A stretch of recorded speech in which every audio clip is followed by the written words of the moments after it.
Kumbaga naindihan nyo lang po ako dahil sa mga pumipitik ng Marilaki. Sabi ko, testing ko nga rin magtinda rin sa Marilaki. Tapos baka matesting din ako mapitikan. Siyempre, ang unang-unang pumitik sa akin si Sir Dapurfi. Hello po. Hello. Oh. Hi guys, this is Kuchinta Girl. Bigla ang pagkikita nga pala namin ito ni Kuchinta Boy.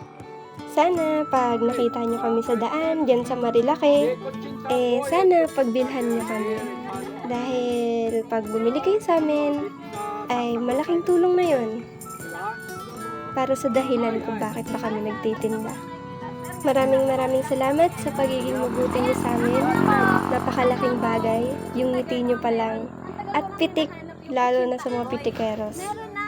Malaking bagay. Sobrang napapasaya nyo kami. Ako personally, hindi ako makikilala bilang Kuchinta Girl kung walang mga pitikeros. Alam na mga pitikeros yan na sobra at sobrang grateful ako dahil meron ako sila. Ayun lang, at always ride safe, Kuchinta Boy, everyone. Marahil ako po ay madalang na sa Marilaki, pero babalik po ako dyan. Busy lang po talaga sa school at may mga ibang nirurutahan po. Kita kits? Thank you! Ayun, ito po.